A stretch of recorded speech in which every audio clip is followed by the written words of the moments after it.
Welcome back. Today we'll be showing Kieran how to fit grippers with a nail driver and using a piece of gripper as a spacer. This is our young man Kieran that we're about to show how to do this. So these are the tools we need.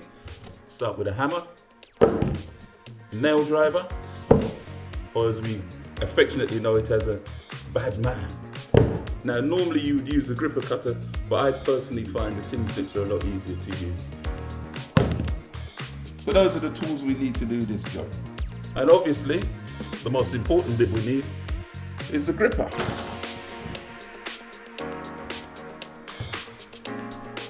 Which is what this is. This is the gripper.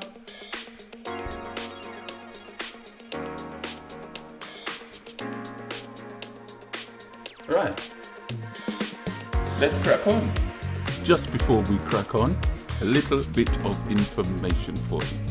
You do need a gap between the wall and the gripper so that you can tuck the carpet in. And what we use is just a piece of gripper, and that gives us the gap to tuck the carpet in.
There you go, we're just about done with this one.